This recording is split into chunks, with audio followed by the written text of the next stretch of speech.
Hey, what's up?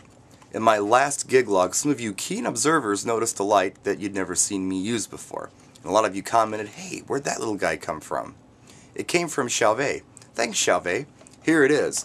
This is the mini spot. This is a moving head. The good news is that it's LED. It has a 14 watt LED diode inside, rated at about 50,000 hours. Now, how small is this thing? Well, it's about 7 inches wide, 7 inches deep, and 10 inches tall, and it just weighs a little over 8 pounds. Let's go ahead and take a closer look. Now here on one side of the base you have the AC in, of course.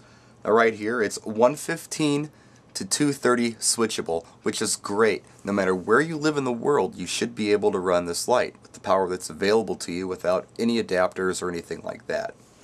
You also, of course, have the DMX input, the DMX output, and then right here you've got a 1/4 inch jack inlet for an optional remote control. Now here on the other side of the base you have the control panel, which is a digital readout. We've seen this on other lights before. You can go through several different modes, DMX settings, and built-in programs with this control panel. No dip switches. And here's the bottom of the base. Real quick, couple cool things. Mounting holes here and here for a bracket if you want to hang this from a truss, and I'll show you that bracket in a little bit. You also get a hole here for this eyelet. If you want to put safety cables on your lights, you can just take this, screw it into the hole, and attach your safety cable to it. And the other thing I wanted to show you, there's also a fan to cool off the base motor. Here's the little bracket I was talking about. As you can see, little Allen bolts right here attached to the bottom of the base and allow you to hang it upside down. Now here's a quick tip for you. For those of you who are dealing with moving heads, as you just saw, sometimes you can hang them upside down, sometimes you use the little rubber feet and you set them flat.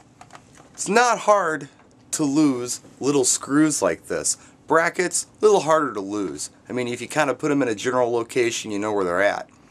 Little screws though, you never know. So here's my tip.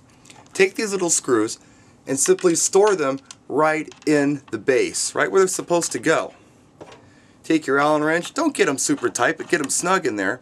So next time you want to hang your light upside down, you know where to find your screws. Now you know me, I can't resist tearing these things apart. Right here is actually where you focus the beam. It's kind of interesting. It's just on a little 2-post slider here. And then if you look inside, you'll see cooling fins right here, these silver cooling fins. The LED is actually attached to, I believe, this green circuit panel right here. And then if you look right here, this little kind of cloudy looking lens thing, that's one of the lenses to magnify the LED diode. There's a fan back here too to keep the diode cool. Now right now we're in 13-channel DMX mode. There's also a 5-channel DMX mode. What 5-channel offers you is movement up and down. It also offers you brightness and strobe, color switching, and gobo switching. But once you get into 13-channel DMX mode, you get some cool features like speed control, and you also get RGB color mixing. So we're in 13-channel DMX mode, just to check that out. Let's look at the color mixing first. Now we're full on red, green, and blue right now, but let's take out the green, and we get purple. Take out the blue, and of course we're left with red. There's kind of a yellow color. Now we can do any variation we want. It's full RGB color mixing, which is really nice. I like that feature. Now here, let's take a quick look at some of the gobos. I'm going to go into a mode where it kind of slowly shows you all the gobos this light has to offer.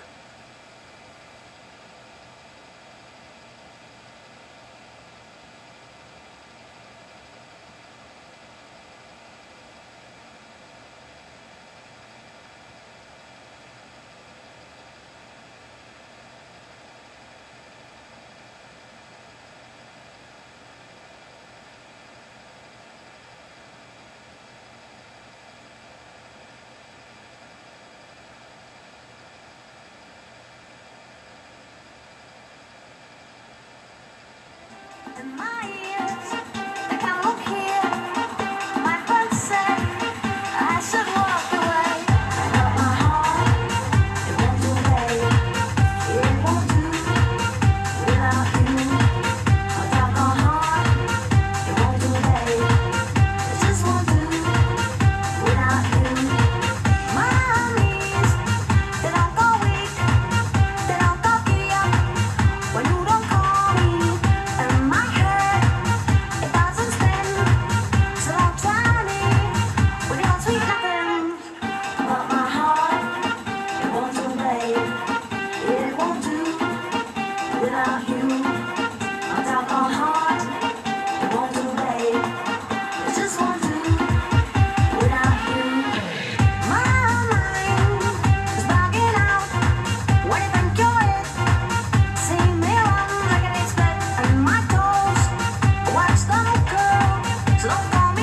So there you have it, the Mini Spot by Chauvet. Now, I like this little light. I wouldn't mind having like 4 of them up on a trussing system. Even if I just ran them in master slave mode, that'd put on a pretty cool show. They're about 68 watts a piece, roughly right around there. That's still not a lot. You could still run several of these and not have to worry too much about tripping any circuit breakers on the wall. Low power consumption. Remember the benefits of LED. Low power consumption, as we just talked about. Extra long diode life. 50,000 hours on the diode in this light, which is like 5 years or over 5 years if it was on constantly, so that's a long time. And most importantly, or maybe not most importantly, but very importantly, low heat. It's not a no heat unit. When you're talking about a 14 watt diode, you're gonna get heat, but nothing anyone's gonna burn themselves on or hurt themselves. So if a kid would happen to touch it, or maybe you just need to rip down really fast when you're tearing your light show down, you don't have to worry about burning yourself, burning anybody else, catching any fires. Pretty safe. If you have any questions, as always, let me know. I'd be happy to answer them for you. And oh, also, how much? Well, I checked Bob at Music Trends, good guy, and it looks like he's got them for $3.49 a piece. Now he's also got some refurbished ones in, I think right now for $2.99. Not sure how many of those he has, but at any rate, I'll put the link to Music Trends in the description of this video so you can go there and check them out if you want to. Hope you enjoyed. Again, any questions, let me know. Practice and enjoy.